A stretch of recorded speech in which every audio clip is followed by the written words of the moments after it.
Hello everybody, I'm Conquering History Games and welcome back to part 6 of my Suzerain campaign here in, or my Malenyevist campaign I should say, more specifically, in Suzerain. Turn the music down just a little bit. Okay, so in today's episode I hope we're actually going to get to this freaking funeral because now it's just starting to annoy me, like why hasn't it happened? I'm starting to wonder if there was a bug.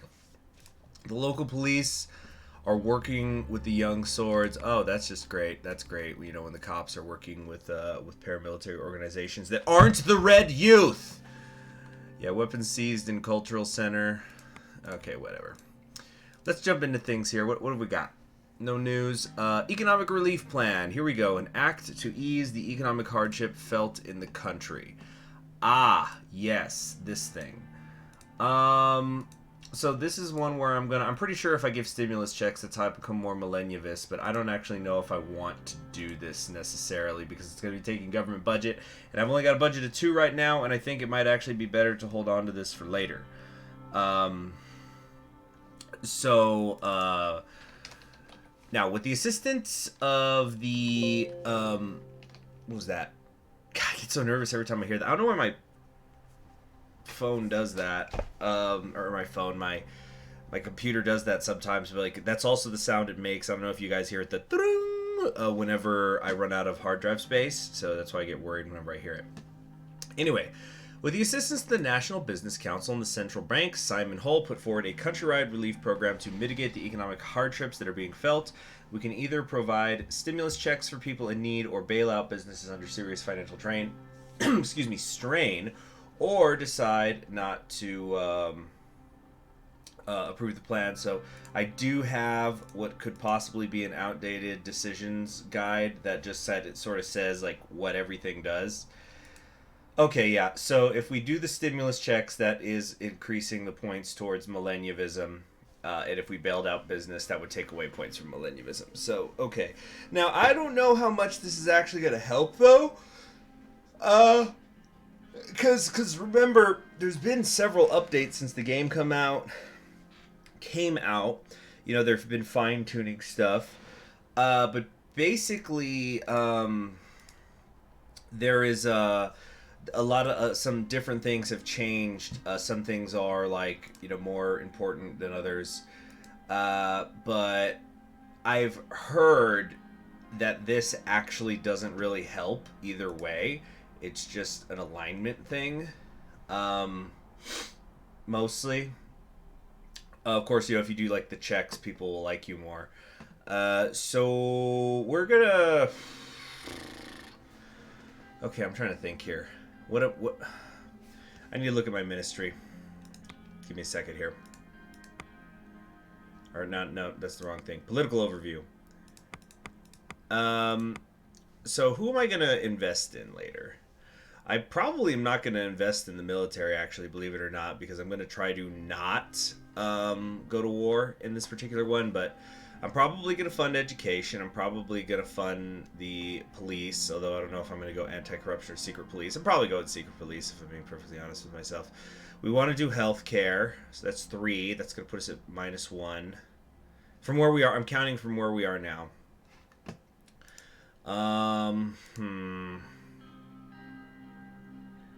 So it'd put me at -1 overall. -1's not too bad. I've done worse than that. Of course, there might be other things along the way that, you know, eat up my budget. But I think we could afford this. Yeah, so let's come back here. Provide stimulus checks with a Q for people in need. Also, incidentally, I'm not going for it, but I think I talked about it with an earlier decision. That's one of the, like, 5 things you have to do if you want to get the Man of the People achievement. But I've already gotten that achievement before, so it's not a huge deal. Alright, let's check the news. The Economist says, unemployment in checks. The administration has fallen for populism and the idea that giving people money will solve the problems of the economy overall. It is hard to grasp where these ideas come from, especially when long-term job growth and employment is what the stability needs to secure in order to have a stable economy. What is the plans here? People People will be able to pay their rents for a few months, and then they will fall into the same unemployment trap due to a lack of job availability or security. The businesses can't carry all the weight of the declining economy on their own shoulders and employ people without help from the government. The administration needs to reevaluate their way out of the recession with realistic methods. Alright. So, let's look at the country overview. What's this? Freedom and curriculum. What? Oh, no, it's over here. Yep, stimulus checks distributed. The government supported citizens in need with stimulus checks to allow them to pay for food and rent. The relief helped millions of people. Well, but the bar didn't go up. So, back and forth. Alright. Alright, what do we got here? Finally, the funeral of Bernard Cercas. About damn time. The death of Bernard Cercas has shocked the country, and his funeral will be held in Dire among a large crowd of sympathizers. Cercas was not only a communist poet, but also an elected MP that had a voice. A state funeral has been organized to honor him. The question on whether the president and the administration will attend the funeral or not. We're going to attend the funeral, although I'm going to end up, letting the communists into the funeral, I'm thinking. So this might actually ironically end up hurting me. Because it's a televised event. Pretty sure it is anyway. So, alright, let's go. What's going on? St. Das Neuris Cemetery. Dark clouds were looming over Dire. They looked daunting as our convoy started approaching the century-old cemetery. It looked like it was going to rain, certainly fitting weather for a funeral. As expected... Excuse me. As expected, Bernard Cercas's passing maintained its media traction, and all of Swordland was paying attention to the ceremony. Especially to what I would say in my speech today. Sir, we have arrived. Raindrops were running over the car window when Sergei opened my door and held an umbrella over my head. As soon as I got out, flashes from the camera blinded me. It's okay, Sergei. I will hold my own umbrella. That was me. Excuse me.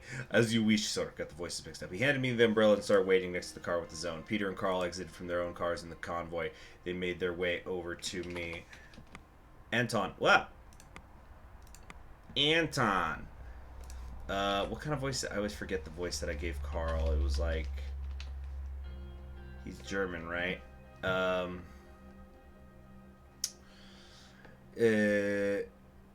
Oh no, he's didn't I make him French even though his name is Carl? So he's like, Monsieur President, I just wanted to inform you that the perimeter is clear and secured completely. There's no one getting in or out without our knowledge. We don't want something similar happening. Oh, let's be nice to him. Good work. Thank you, Carl. Good. If anything happens to Anton, you'll have to the First Lady. And trust me, Carl, you don't want that. Peter let out a laugh, which drew some attention from bereaved attendees. Ugh. Peter, you are being inconsiderate. You're right. Sorry. It started to rain. Several unintelligible voices were heard from Carl's radio. He stepped out to reply and returned shortly. We have a problem. So, no. Wrong voice. We have a small problem, sir. A few, 5 to be exact, Red Youth members are here to attend the funeral. They apparently said they wish to pay their respects to their fallen comrades. Should we let them in? So, as a review, the Red Youth is a political organization with alleged connections to a number of insurgent attacks against the Swedish government. It was founded in 1923 by a group of revolutionaries. After the military coup in 27, they continued as an underground organization. Their members participated in the Swedish Civil War and continued their protests after the war. In the 20s, they engaged in urban warfare with right-wing militants. Despite heavy crackdown on their forces during Tarquin Sol's term as president, they managed to gain their major support in many universities around Swordland. Red Youth members participated in the protests against the Arcasian Second Fleet anchoring in Swordland in the 1940s and also played an active role in the workers' actions in the early 50s. Let them in. As you command. Let's head over. They are about to start. We walked towards the crowd circling around the grave. Everyone in attendance was wearing black in mourning. The rain started pouring heavily. Bernard's widow and daughter were in the front row, staring at the coffin with a mixture of disbelief, confusion, and above all, a cold, unforgiving sadness. Both of their eyes were very red and swollen from weeping. Before taking my place to observe the ceremony, I gave my condolences to Bernard's wife and his daughter, who looked at me. She reminded me of Diana. That's our daughter. When the religious ceremony was done, I was invited by the priest to deliver my speech. I took the podium. I felt like I had a lump in my throat. I couldn't get the daughter's eyes out of my head. Today we are mourning Bernard Cercas, a father, a husband, and a loyal servant of this country. Towards the back of the crowd, I spotted the members of the Red Youth wearing red shirts and black bands of mourning on their arms. They seemed ruly and were respectfully bowing their heads. I remember this sentence because people always say unruly in sentences, but nobody ever says just ruly. That stuck out to me. There was complete silence except for the sound of raindrops. He was a true comrade, and he fought for what he believed in, his ideal vision of Swordland, in every step of his life.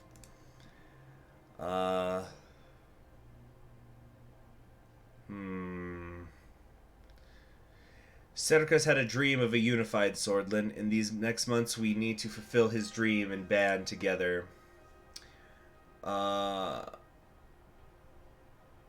Let us all mourn the passing of Bernard Cercas and remember him well. I would now like to recite one of the poems he left us.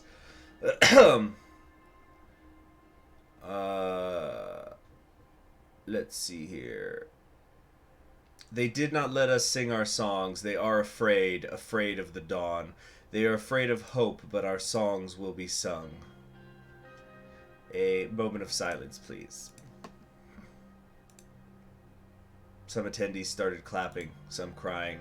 The coffin was lowered into the grave by the grave keepers. After a couple of minutes, Bernard Cercas was with the soil. No more. As we bid farewell to Bernard, I want to close with the words every sword lives by. Morgna ves cor. Everyone replied, Victor insista. Victory is close. With applauses... Sorry, I'm not crying. I got something in my nose, actually. Okay. With applauses, I stepped down. Don't worry, there's a scene later that gets to me. This ain't it, though. With applauses, I stepped down from the podium. It was time. It's too tense, a situation. It was time to leave. The widow thanked me with a soft and defeated voice before we dispersed. On my way back to the car, I still couldn't get the eyes of Bernard's daughter nor the faltering voice of his wife out of my head. Would Deanna, Monica, and Frank look the same way if something happened to me? Peter put his hand on my shoulder. That was a good speech. Thank you, I mean it. I know you do. Come on, it's time to go. We've got work to do. Okay, as someone once said, even the darkest night will end and the sun will rise. Hope was still on the horizon. There we go. I attended the funeral of Bernard Cercas. So the funeral thing, now this is okay, what I'm about to say has nothing to do with any of my personal political beliefs. I always got to put that caveat there. It's just an observation I once had. So, I think it was during, funnily enough, not even a presidential funeral. It was during when John McCain died. I was kind of thinking to myself, I just kind of realized that President Obama, the president who was president of the United States from 2009 to 2017, because he went into office so young, he is gonna bury like the next 5 presidents, maybe even more, because as of the time of this recording, he's still in his 50s, and so I was thinking like he is gonna get a lot of practice giving funeral speeches, because like pretty much all former presidents always go to presidential funerals. It doesn't matter what the what do you call it, ideologies are, right? Even Nixon had other presidents go to him, and like he was pretty damn controversial. So anyway, because I was thinking like, okay, he's gonna bury a lot of his predecessors, like probably all his predecessors that are still alive. So because like Jimmy Carter may in fact be immortal, even though people make jokes about Queen Elizabeth. Jimmy Carter is actually older than her. So like there's Jimmy Carter. Bush 1 already died. He's gonna, I'm pretty sure, outlive Bush 2. Bill Clinton doesn't take care of himself, and last time I saw Bill Clinton on TV, he looked like he was melting. So that's not a good look. Biden is like 20 years older than him. Trump's older than him. And then, I don't know, even if they'd have to elect somebody young after Biden, whether that's in 4 years or in 8 years. But yeah, because president, because Obama seems to take care of himself, like physically. So yeah, I think Obama's gonna go to like 10 presidential funerals before the end of his life, and I'm sure he's gonna have to speak at all of them. So yeah, it was just a thought I had. He's just, I don't know. It's like, have you ever just met somebody who's kind of older, and they say, once you hit a certain age, all you do is go to funerals. Well, like, except they're going to be very public ones, in his case. So I don't know. It's just a weird thought I had once. Not saying whether I like or dislike any of those presidents. It's just an observation. Conquering history games confirmed. Wants all presidents dead. Planning assassinations. Going to see that in the comments below. Okay, President Rain, last farewell to Bernard Cercas. We showed respect and grace. Oh, Radical, you don't have anything to say? Oh, no, here we go. Was among the thousands who attended. This is a positive indicator that gives us hope the state might finally be giving up on a lynching culture and start to practice self-criticism. Cercas' murder has spurred debate about nationalism. Okay. They are afraid of hope, but our songs will be sung. President Rain gave a unifying message to all of Swordland by attending the funeral. He paid his respects to Cercas and met with close relatives. He also made an emotional speech that touched thousands of attendees. He finished his speech with a quote from Cercas: "They did not let us sing our songs. They are afraid of the dawn. They are afraid of hope, but our songs will be sung." So let me double check here. I want to make sure I remember which is the... I always click the wrong damn button. Which is the... Okay, like business. Where's Caronte? Which is the one that he owns? So he's the head of the HOS conglomeration and the chairman of Swordland Today, the most influential one in the country. So Swordland Today, whenever we see Swordland Today, this is Caronte. This is Caronte saying things we want him to say. Yeah, so he's saying divisions might... Yeah, you see, President Rain has shown respect and grace by letting Red Youth members into the funeral to give their final goodbyes to their fellow travelers. I don't know this for sure, but I'm pretty sure if I had let the Red Youth in, and didn't have Caronte on my side, that there would have been problems in the press. Or at least Swordland Today. Okay, what's next? Briefing on the current diplomatic situation. All right, hit me. What's the deal? What's going on? Ah, David Visky. Once a lecturer to me, now the Minister of Foreign Affairs, gently made his way towards my desk. And, of course, the son of the founder of the Republic of Swordland, Archer S. Visky, a.k.a. basically Sun Yat-sen. He's like this country's Sun Yat-sen. Died in prison. Rough stuff. Okay. May I sit down, Mr. President? Leave the formalities aside, David, please. Or no. Actually, I like this. Of course, it's a pleasure to see you, Mr. Visky. I like, because, like, he was my old professor, so we still call him that, Mr. He slowly sat down, taking care not to aggravate the arthritis in his knees. He'd always had an air of gravitas about him, and old age only served to deepen that. Look at you, Anton, the 4th president of Swordland. What a privilege for me. I still remember the first day you took my class at the Wholesword State University. Yeah, I just realized, because you can change where you go to college in the prequel, so that means that his backstory is slightly different every time. Because if you're attending a lecture, or if you take one of his classes, that means he's in different universities depending on which university you went to. So he has a slightly malleable backstory because of you. This is kind of interesting. Although it looks like canonically he's supposed to have been at Dyer. Oh, then again it says from 25 to 27. And I think when you take his class, it's after 27. No.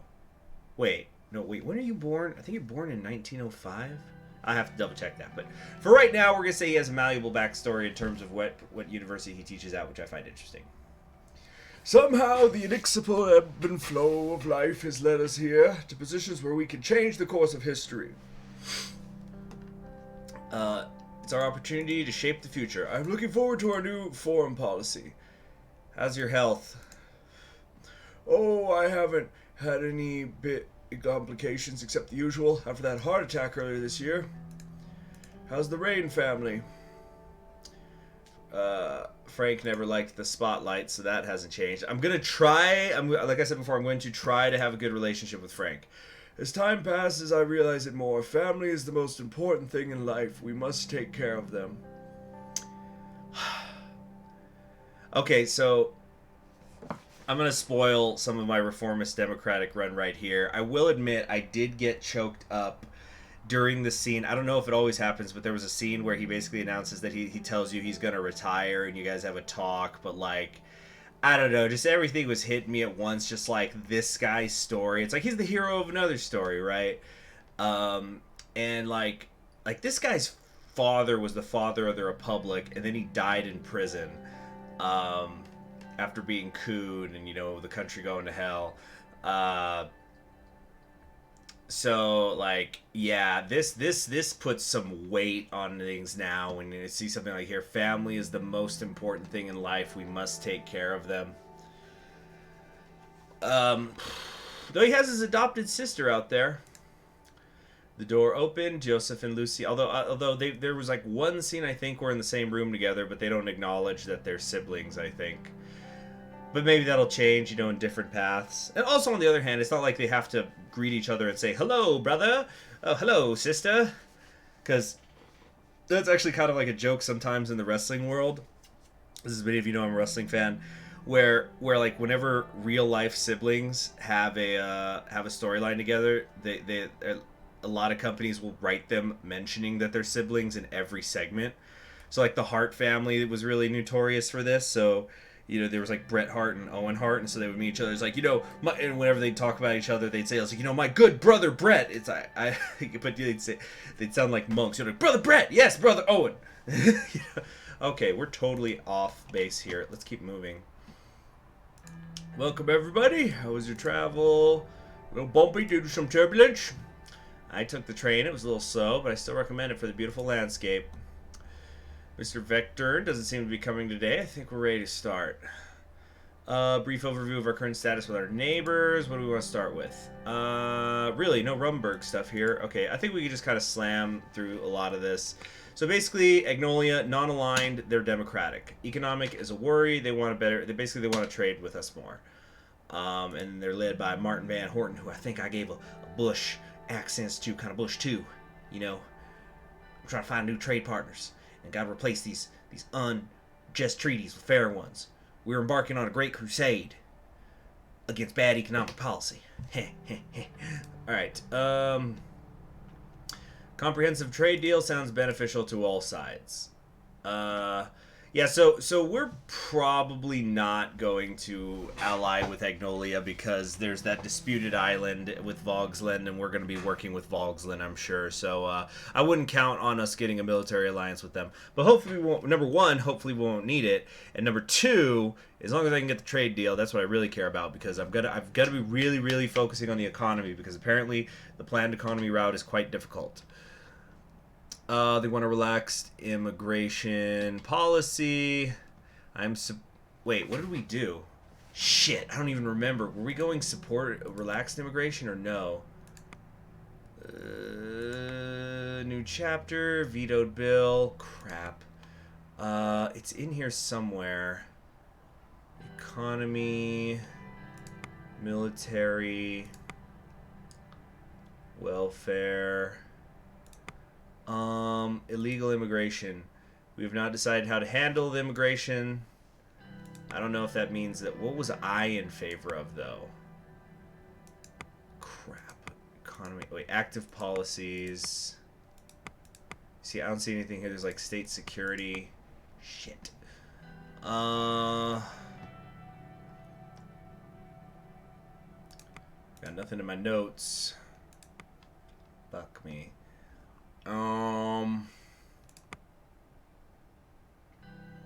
Damn. I don't remember what we were doing. Well, but as far as I know, I think only Welland, or not Welland. Yeah, Welland, the country to our southwest.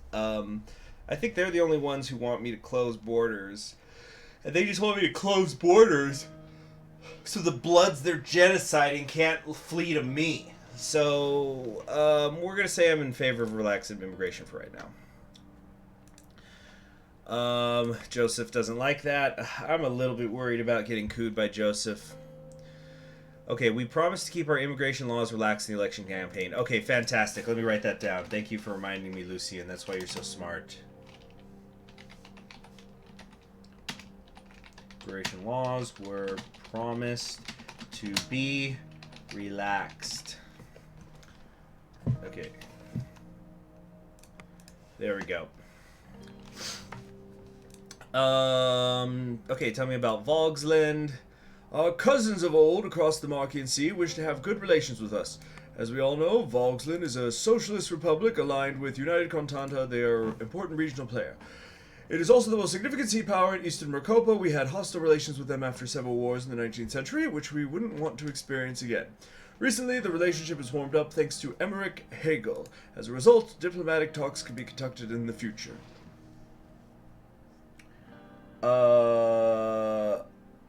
Breaking the ice could be good if we were to rise diplomatically. I agree, they could be potential allies in my opinion. The situation in the region necessitates we find allies. They haven't been in good relations with us for the past 200 years. Recently, they joined the Communist Contana Security Pact, subjecting themselves to United Contana. On top of that, territorial issues flare up between Agnoria and Volkland because of their Hedgeland Island. Source Navy is very concerned with this volatile situation. Yeah, so if they deteriorate, we could some economic stuff. The strait is of high strategic value. Okay, they're monitoring the route. Okay, what's going on in Wellen? It's tumultuous as always. Viktor Hmolak expanding his powers. He's quite positive about a normalization of relationships. Really? The dictator wants normal relations with foreign powers so he can keep making money? Who could have ever seen this coming? They're warming up. We must not treat refugees like... If we want to help them, we must not treat refugees like we did in the 30s. I still can't stomach the inhumanity of those people suffered. Why help such a disorganized state? Not sure what we could do to help them. I'm not working with this fucker. Alright. It does pose many risks, but we could ensure we could have more influence by the region. Our main goal is to avoid a refugee crisis. Yeah, he wants us to tighten our immigration laws. Yeah, let's just, yeah. Government outposts is retiring support and do this. I'm sure you would remember that winter at the border outpost, Mr. President. He was right. I did remember that winter. I remember how cold it was when I let the refugees slip through. I was discharged of my duties as a result by Major Joseph Lancia, no less, spending the rest of my service cleaning toilets and sleeping in a cell. In fact, there had been a similar refugee situation in the past. Even Mr. President himself chose to disobey direct orders from his commanding officer at the time. And you made me sleep in I'm going to say I did what was right. Soldiers do not decide on what's right. Soldiers do what they are told to do. And then David cuts him off, yeah. Our focus could be on current matters. The Bloods minority is very large inside Velen. Alright, let's move on. Welland's been aligning itself with the communists. Yeah, I don't know about that. There's Lesbia and Rumburg. Okay, let's talk Lesbia. I don't think we're going to be able to get anything done with them. They're the jewel of the continent, second largest economy in Mercopa. They're wealthy, but there's economic inequality. Their investments have dwindled because of our instability. I don't know. Again, you know, I doubt it, but we could try to do a trade deal with them. It probably isn't going to happen. Let's scorn them. They keep turning a blind eye towards the region, thinking that Lesbia is above it all. The lesbian mentality is influenced by a certain aura of heroicism and specialism. Their moral compass is different from ours. The recession. Once they see that money isn't in the picture, they vanish rather quickly because they're capitalists. They've sold a selfish attitude during the Welsh Civil War by closing their borders and funneling refugees to cross into Shoreland. Yeah, fuck. God damn it, Joseph. It's like, Mr. President, we can't afford to open our... so we have to keep our borders closed. Also, Patricio Alvarez was a real son of a bitch keeping his borders closed. What a monster. And, anyway. The values are too different. It'll be hard to see eye to eye. I completely agree. What's the situation with Rumberg? Oops. Rumberg, a constitutional monarchy led by Queen Beatrice Livingston. Alright. Our military is prepared. The threat is real. They're strong and have the motivation as well as the means to damage us. We shouldn't give them any reason to pursue aggression. We must prevent them from interfering in our affairs. Okay. There's weapon caches. That's one of our top priorities. Okay. We could use their aggressive attitude against them by convincing the international community. Their abrupt announcement about the closure of the Rumberg consulate in Lakoven is yet another step in their escalation. Okay, Peter finally showed up. Punctuality is important. Just don't comment. Let's move on. Okay, Vice President's part of the trade delegation. Which topic should we handle? Let's talk about the diplomatic incident with Rumberg. So they're closing their consulate. He blamed lack of security in Swordland due to the assassination and subsequent protests, but it is obvious they're making excuses. They're playing with us. Other countries, isn't it telling when other countries are working with us while Rumberg is just cutting more ties with us? There's 2 diplomatic missions left. There's the consulate in Dyer and the embassy in Swordland. I must display strength to my people. We can't be pushed around. All this may be a calculated plan of action to push us to the corner and act irrationally. There's developments. They're building up power. This is all kind of just setup stuff. Let's see. People of Swordland, let's see. The people of Swordland must be protected no matter the cost. I say we respond equally. Retaliate by closing the Swordland embassy in Dome. They think they can bully us. They were never so wrong. Or I could condemn the unreasonable act. Yeah, no, just say, fuck you. Alright. As you wish, Mr. President, I shall begin work by immediately informing the Ministry of Foreign Affairs and Trade. A strong response to Rumberg will boost popularity at home. I'm glad we are drawing a clear red line, otherwise they keep escalating the situation. Alright, everybody agrees with me. Cool. Okay, so we want some trade agreements now. So then, what are we going to do here? Tell me about Agnolia. I think this is basically they want better steel. They want privileged access to our ag market. There's Vogsland, which is a problem. Okay. I would be opening to creating a new agreement.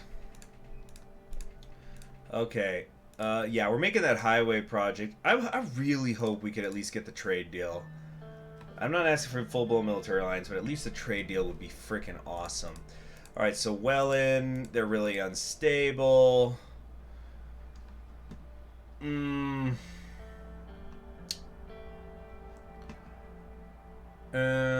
could gain resources and immediate capital, but I'm afraid of the consequences. You know what? Let's say that we are going to work with him just so I can tell him to go fuck himself in person. Alright, so he's a known isolationist. Yeah, everybody's pretty, except for Peter, is pretty shaky about lining with them. But Peter's like, ah. Yeah, okay, this is a good deal. We need to consider our economic plans. Okay, yeah, so, alright, that's it. That concludes the meeting. Alright. Have a good day and enjoy Lakoven. Okay, so let's see here. Coming down here to turn 2. I attended the funeral of Bernard Circus, and I ordered the Swordland Consulate in Rumberg to be closed. Okay, let's go over the news. Emergency in Anrika. There's a state of chaos. There's a violent dissent going on. Welfare issues of Narbal has been steep decline. A resident who didn't rush to disclose his slaves living on the outskirts. They have to use dangerous mountain paths to watch to school located 2 kilometers away, even in the harshest seasons. So where's Narbal? This is in Nargis. This is over here. So it's like way out here. They're just talking about how they've got some issues. The situation on the border is getting tense. Here's the radical. We need democracy. We have long demanded the expansion of civil rights with reforms to modernize our nation. Will President Rain step up to the establishment and listen to the people? We will see. Swordland is closed. Its consulate. President Rain seems to be decisive against Rumberg, but whether this will be worth it is another question. This was welcomed by Martin Van Horten of Agnolia. Nice! That's good. That's going to help. I really want to get that trade deal. Yeah, I think even though we're not going to be able to get the military alliance, I think between the highway and then they also liked that, and we maybe will, like, you know, make some concessions on steel or whatever. I think this could end up being very good for us. So what's going to be next?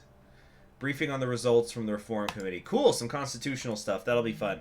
I'll see you next time on Conquering History Games. You have yourselves a wonderful day. Bye. I'm trying to get to the OBS.